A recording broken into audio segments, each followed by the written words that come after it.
Comment pouvons-nous parvenir à la paix dans ce monde tumultueux?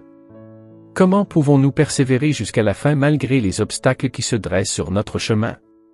Comment pouvons-nous résister et surmonter les adversités auxquelles nous sommes confrontés? Jésus-Christ, notre Sauveur, a exprimé: « Je vous ai partagé ces paroles pour que vous puissiez expérimenter la paix en demeurant en moi. » Vous ferez face à des épreuves dans ce monde, mais ayez confiance, car j'ai triomphé du monde. Pendant notre voyage terrestre, nous faisons l'expérience de la douleur, du chagrin et des désillusions. La paix véritable ne peut être trouvée qu'en Jésus-Christ. Il peut nous encourager et nous aider à surmonter toutes les difficultés de cette existence. Que signifie prendre courage? Cela revient à conserver l'espoir, à ne pas se laisser abattre, à ne pas perdre sa foi, et à vivre dans la joie. Comme il est dit, les hommes sont faits pour connaître la joie. Cela signifie également aborder la vie avec assurance. L'Évangile de Jésus-Christ nous fournit la force et la perspective éternelle nécessaires pour faire face courageusement à tout ce qui se présente. Cependant, il est essentiel de ne pas sous-estimer les difficultés qui ont été prophétisées pour notre époque. Quelles sont certaines de ces difficultés? Comment pouvons-nous les affronter? Ces défis incluent, entre autres, le manque d'espoir, le manque d'amour et le manque de paix. Comme l'ont souligné la plupart des évangiles, si vous n'avez pas d'espoir, vous êtes inévitablement plongé dans le désespoir, et le désespoir découle de l'iniquité. Pour beaucoup, les années à venir pourraient être marquées par le désespoir, car l'augmentation de l'iniquité est directement liée à l'intensification du désespoir.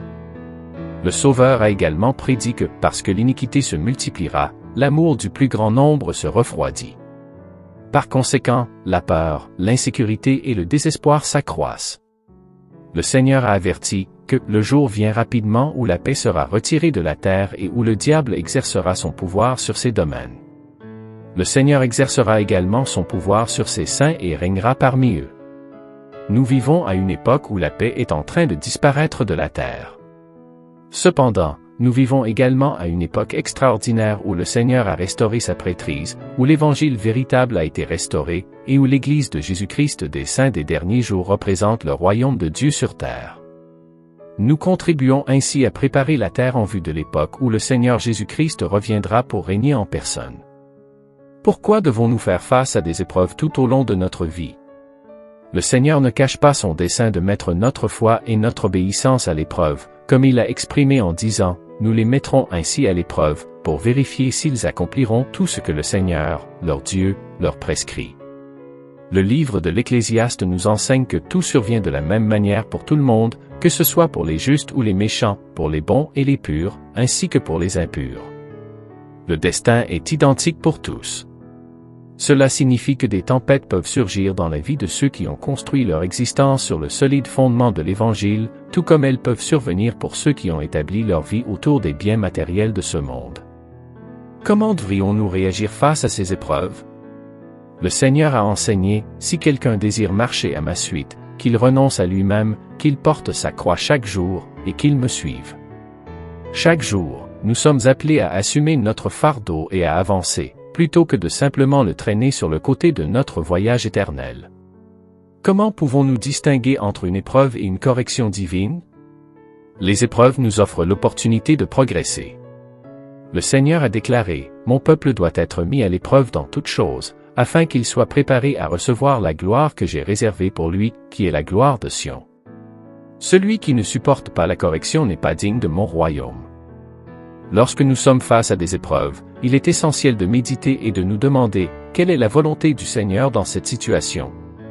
Le Seigneur a transmis des paroles réconfortantes en disant: « Sache, mon fils, que toutes ces épreuves te procureront de l'expérience et seront pour ton bien. » Le Fils de l'homme est descendu plus bas que tout cela. Es-tu supérieur à lui? Il nous est demandé de considérer chaque épreuve comme une opportunité de croissance. Un jour, nous comprendrons les motifs derrière ces épreuves. Le Seigneur a également enseigné: « Ceux que j'aime, je les châtie afin que leurs péchés leur soient pardonnés, car à travers la correction, je prépare le chemin de leur délivrance. » Le Seigneur aime chacun de nous et désire notre bien-être. Ce bien-être découle de notre foi en Jésus-Christ, de notre repentir sincère, de notre obéissance à ses commandements et de notre persévérance jusqu'à la fin. Il peut arriver que nous ayons l'impression que le Seigneur ne nous écoute pas ou ne répond pas à nos prières. Dans de tels moments, il est important de réfléchir sur notre conduite tout au long de notre vie. Si nécessaire, nous devons réaligner notre vie avec les principes de l'Évangile de Jésus-Christ.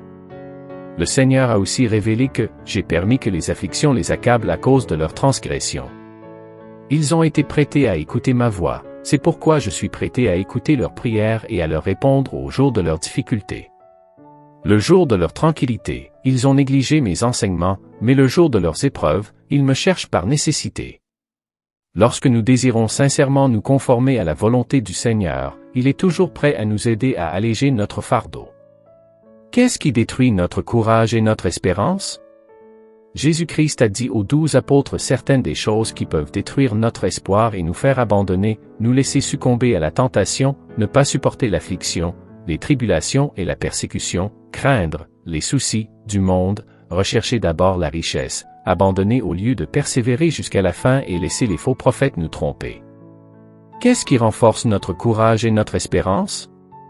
Le Seigneur nous invite tous en disant « Venez à moi, vous tous qui êtes fatigués et chargés, et je vous donnerai du repos. » Jésus-Christ a le pouvoir de soulager nos peines et nos souffrances. Il nous a enseigné que, c'est pourquoi, si un individu a la foi, il possède essentiellement l'espérance, car sans la foi, il ne peut y avoir d'espérance.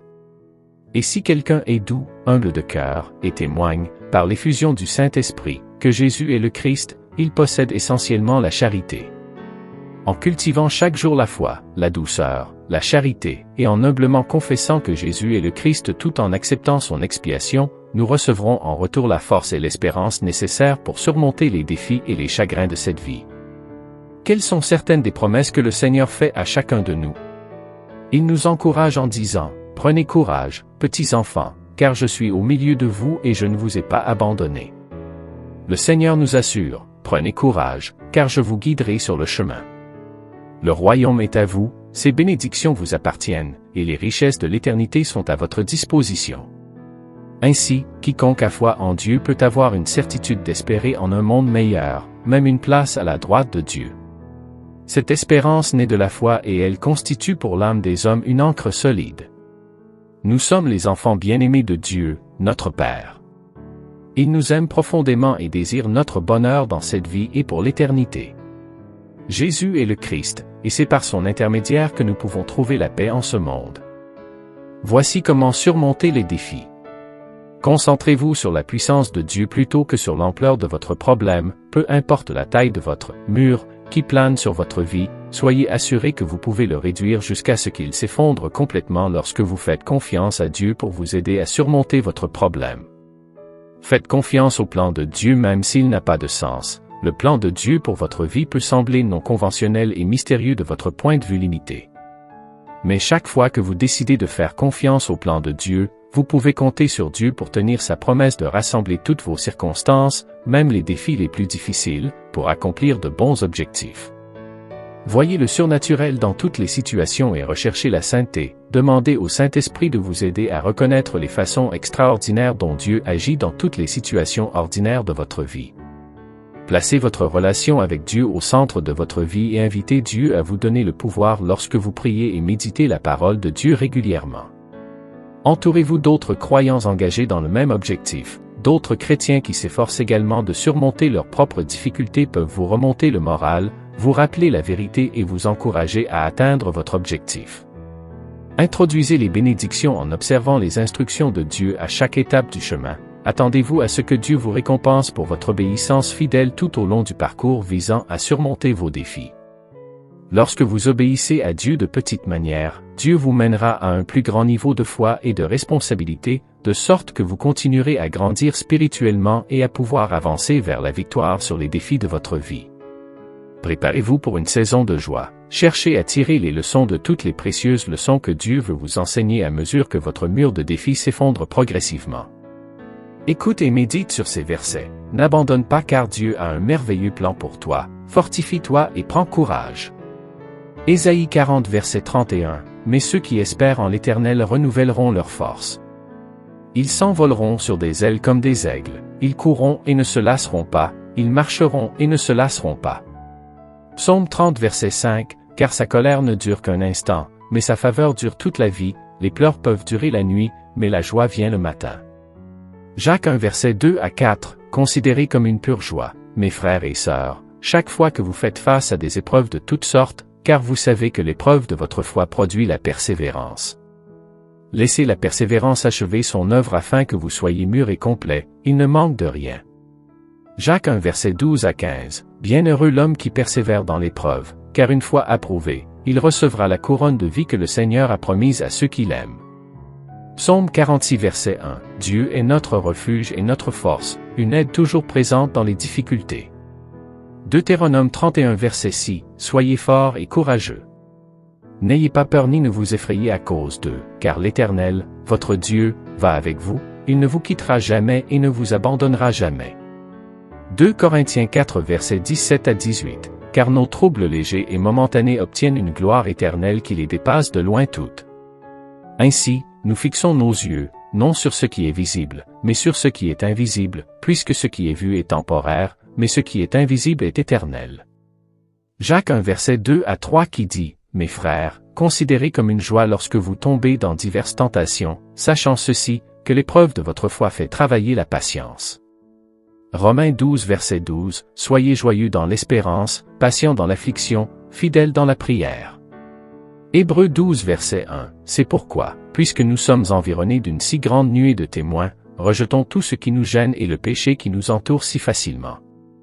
Et courons avec persévérance dans la carrière qui nous est réservée. » Galates 6 verset 9, « Ne nous lassons pas de faire le bien, car au temps convenable nous récolterons une moisson si nous ne renonçons pas. » 1 Pierre 4 verset 12, « Bien-aimés, ne trouvez pas étrange l'épreuve ardente qui doit vous éprouver, comme si quelque chose d'étrange vous était arrivé. » Psaume 46 verset 1, « Dieu est notre refuge et notre force, une aide toujours présente dans les difficultés. » Ésaïe 41 verset 10, « Ne crains donc pas, car je suis avec toi, ne sois pas consterné, car je suis ton Dieu.